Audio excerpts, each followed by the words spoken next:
So welcome to today's update video. Now you have Typhoon Soudelor. Has rapidly intensified overnight. Well, first of all, it did rapidly intensify overnight and over time. Well, what first happened is that the storm underwent started undergoing an annual replacement cycle last night. Our replacement cycle was amazingly it was very, very quick. As the ice just quickly contracted. See, the pinhole eye was small, and as a result, kind of larger eye took over. That's been slowly contracting as well. And another eye will eventually form in a day or so. The underwent, as a result, some underwent ERC very quickly. It was a very pretty ERC. It was kind of a classic ERC. The ERC that someone under wasn't much of an ERC. It was really quick, and the storm was actually trying to strengthen during it.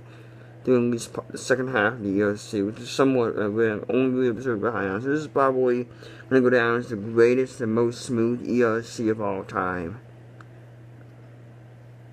But here's a look at the typhoon right now, and I mean, the storm's peak intensity. But I mean, it's a very, very potent typhoon. The joint typhoon warnings had us at 155 knots. I can test the storm was probably around 160 knots. That would still make it obviously a super typhoon. This would obviously be the 5th super typhoon of the season, I believe. And we're still in early August. I think 1997 had 5 super typhoons too. I think sometime in September. So it shows you how amazing. This is especially in the West Pacific when the peak is actually usually in October or even in November. And you can get these storms even as late as December.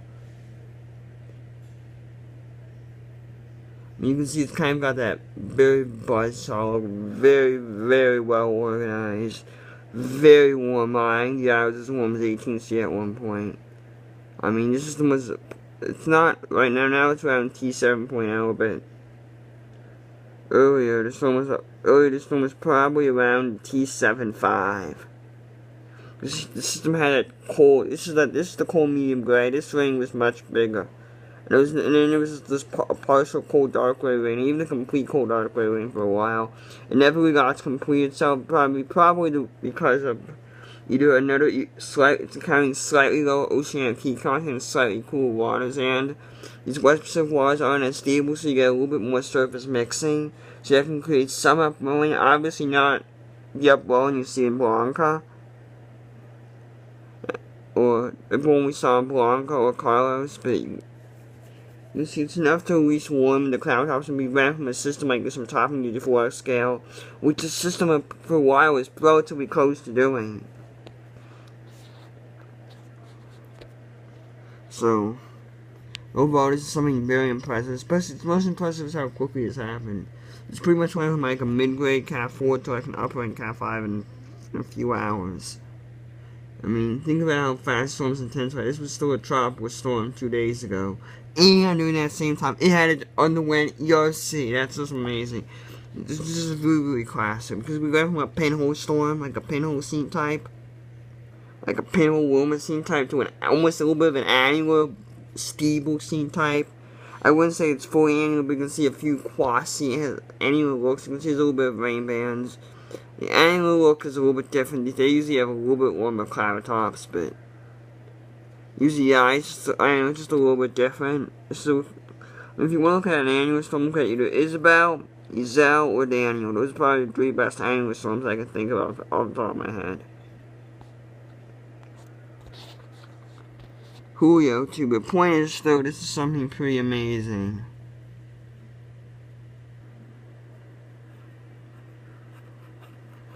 This is a very smooth CDO. It's probably very thick.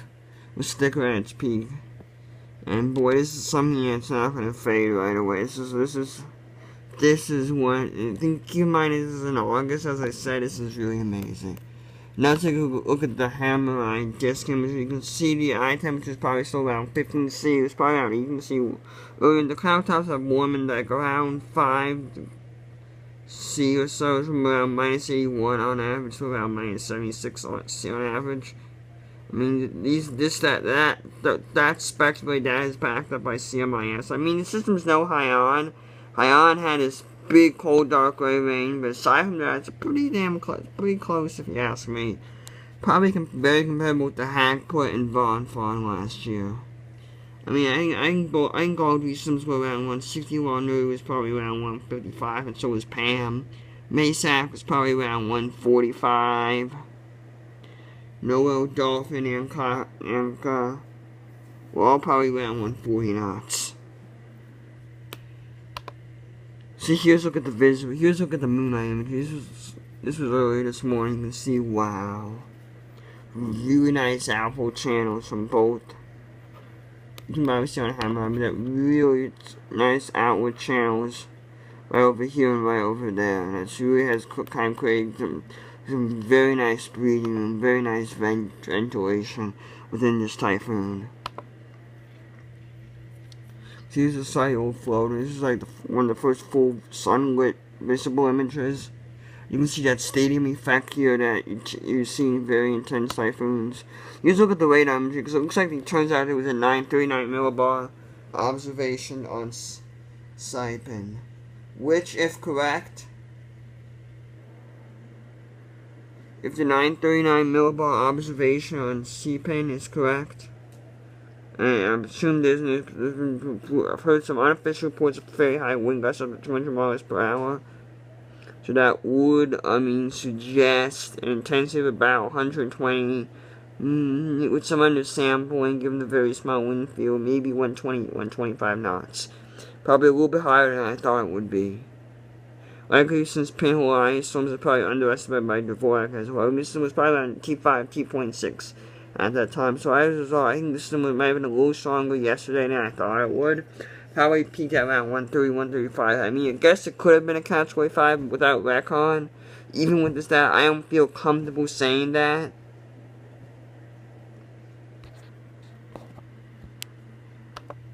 Now let's go back to the Eastern Pacific here. Now we have it's a baby compared to the West Pacific. We have Investigating Tweety. ANCs kind of increased their odds as I thought they would have at 50, 80 chance. I mean, it's looking good, but the circulation, you can tell here, is pretty elongated. And it needs to consolidate some more, but if it can consolidate, the system should be classified relatively quickly.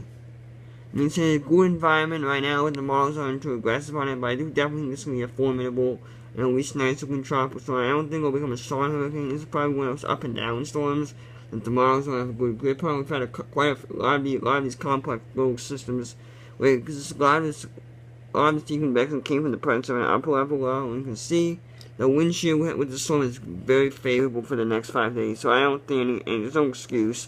This isn't enough. Assignments close to max. Assignments very low latitude. These deep tropical storms tend to be a roller coaster. Aside from that, there's really no excuse for this system not to become at least a tropical storm, and should make a decent amount of hurricane. I guess major hurricane status if we're lucky, but I wouldn't count on it.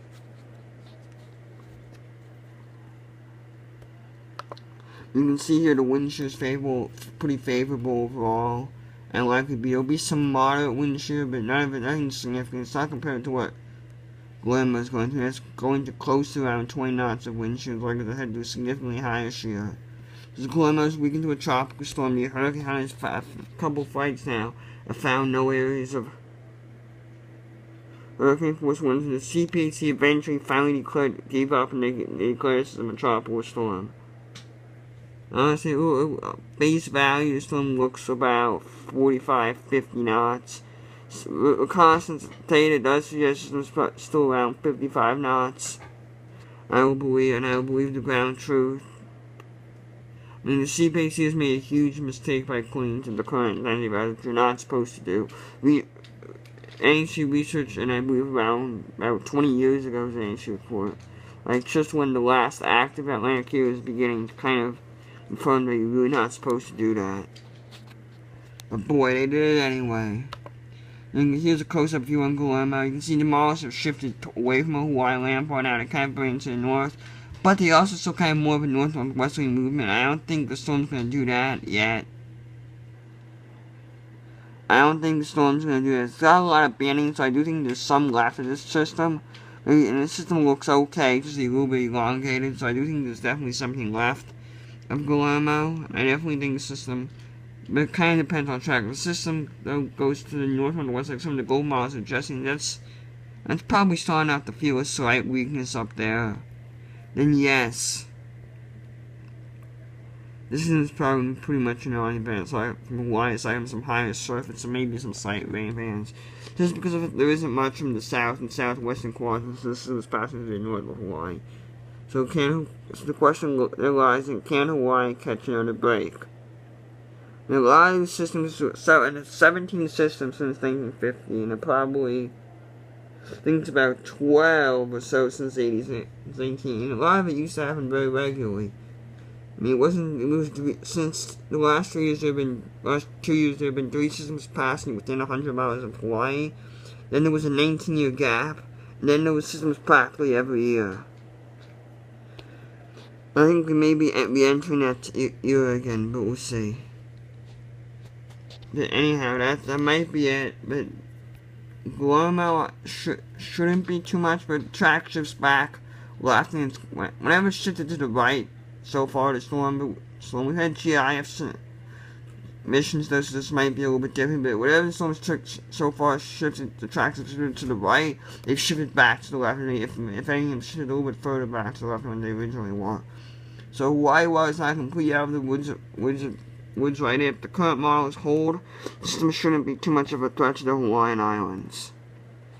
Anyhow, that's it for today. Hope you guys enjoyed this video. Bye. Bye.